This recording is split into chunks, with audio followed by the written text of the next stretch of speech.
What is happening in Iran at this point of time, as the people in Iran are now protesting for a 13th consecutive day. In the latest, US President Donald Trump has said that Iran wants to negotiate, but he is keeping pressure firmly on. Speaking aboard Air Force One, Trump said Iranian leaders reached out to set up talks even as massive anti-government protests rocked the country. But Trump also issued a blunt warning. On one hand, he said that perhaps Iran wants to talk with the US, but he also said that the United States of America may act before any meeting takes place. Trump warned Iran and its allies against retaliation, saying any attack would be met with force never seen before.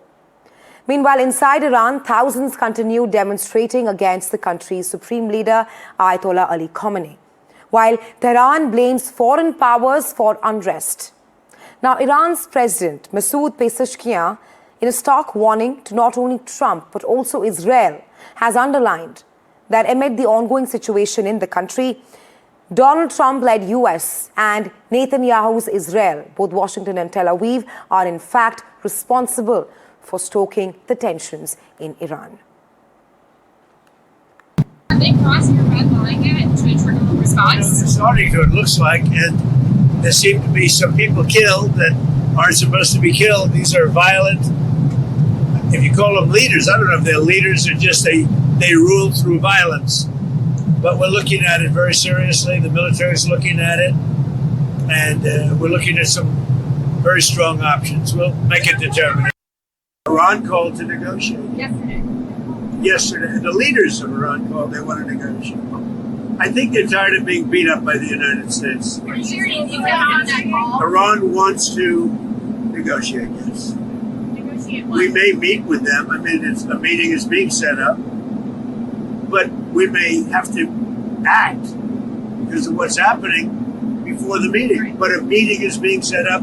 Iran called, they want to negotiate. معترضین نیستن. این اغتشاشگرن. معترض رو ما قبول داریم. ما نگرانی ها اونا رو قبول داریم. با تمام وجود داریم تلاش میکنیم که این نگرانی ها رفع بشه. و هم مردم عزیزمون میخوایم با قدرت در مقابل او کسی که اغتشاشگره داره به اموال مردم لطمه میزنه.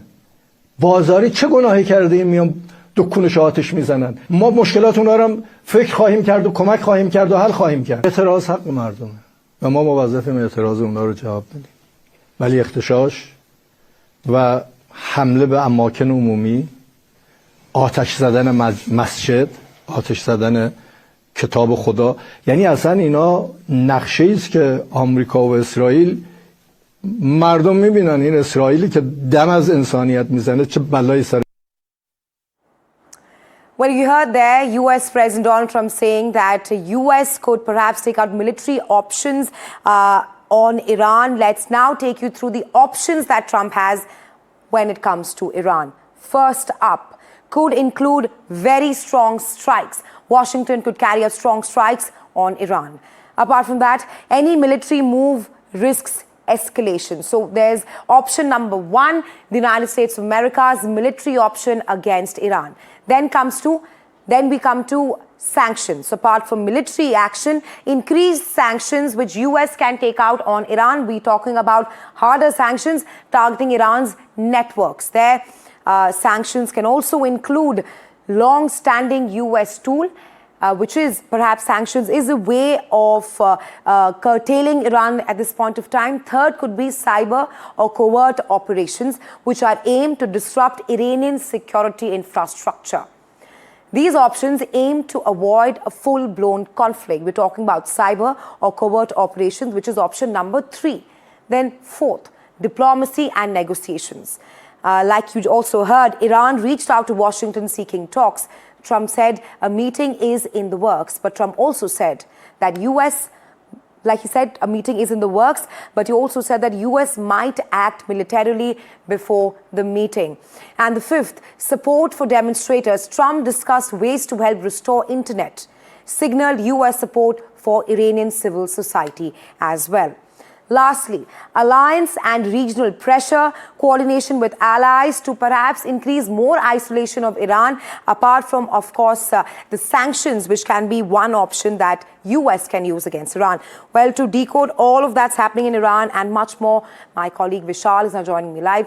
Vishal, at this point of time, too many elements when we talk about Iran protests. How different are these protests this time around, especially with US announcing its options against Iran? And how do you see the situation evolving moving forward? Well, as far as the protests itself are concerned, they seem to be quite on par with what happened last time in 2022 when in the wake of Mahsa Amini's killing, there were huge protests across the country. These are along the same lines. The scale of the protest are becoming bigger each day. We've seen the number of dead being risen from 100 to 500 now. More than 500 people have been killed so far in 2 weeks of protest. The way this whole thing has ballooned is quite greater than the last protest in 2022. We have to see what happens in the next 2-3 days, because what Trump does now could, escalate the situation even further. He said that there could be attacks on the country. What kind of operations the US would, invoke, that remains to be seen. What kind of retaliation would be there from Tehran, that also remains to be seen, because Tehran is quite hell-bent on proving a point. It's not ready to relent. It's saying that it's ready for talks with the adversaries and the US, but there needs to be some sort of negotiations on both sides.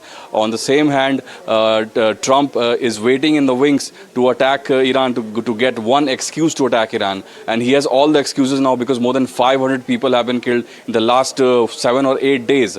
So these are some of the biggest protests that the country has seen ever since the Islamic Revolution back in 1979 that brought in the cleric regime. It's been almost 5 decades of the cleric regime, and the regime is in one of the biggest dangers that the regime has faced in the last few decades or so. Right, Vishal. Right. Thanks for getting us the latest on this. We'll, of course, be tracking this closely with you.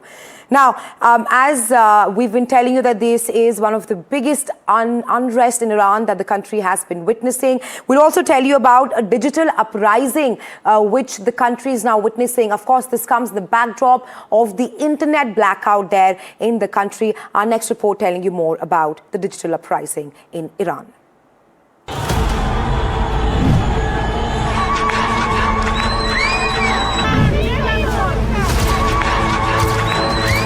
In the shadowed grip of an internet blackout imposed by the Iranian regime, a resilient spark ignited. A digital uprising where the silenced voices of millions roared louder than ever before.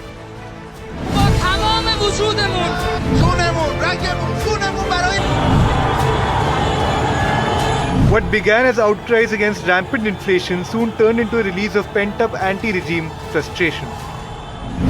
Early reports of casualties was only met with a dismissive retort from Supreme Leader Ayatollah Khamenei, who callously invalidated the anguish of his people. شب در تهران در بعضی جایی دیگه یه مش تخریبگر آمدن ساختمان متعلق به کشور خودشون رو خراب کردن. مثلا فرض کنید فلان ساختمان دیواری رو خراب کردن برای که دل رئیس جمهور آمریکا خوش بود.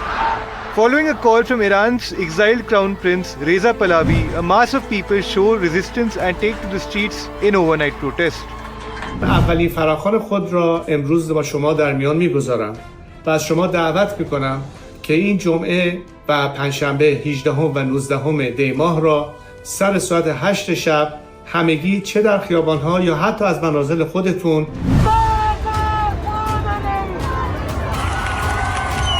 The authorities retaliated with severing internet access nationwide and barricading international calls, plunging the nation into isolation. This digital cage ensnared 85 million souls, cutting them off from the world's gaze and influence. Yet, beneath this enforced veil of darkness, the spirit of rebellion refused to dim.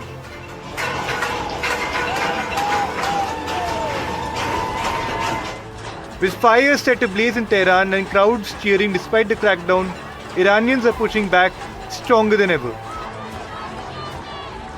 From setting the city hall building on fire in Karaj to protesters revolting in Hamadan, Kerman, Zahedan, Banak and countless other cities, Amidst the chaos, Elon Musk's Starlink emerged as a beacon of hope, earning revered status among activists for piercing the blackout with satellite internet. This is a message for Elon Musk on behalf of the Iranian people. First of all, I want to personally thank you for everything that you've done. While the rest of the world looked away, your kindness and generosity will not be forgotten. This is also for anybody else who can facilitate getting Starlink or internet access into Iran. Women particularly are making an impact, lighting a cigarette from the flames, eating away pictures of Khamenei. Revolution is now a 90s trend. It is coming back stronger than ever. But how long will the protest last? Will it bear fruit to the blood of at least 116 people? Will it end the regime of the oppressive supreme leader? Only time will tell. With Kirtana Sam, Bureau Report, NDTV.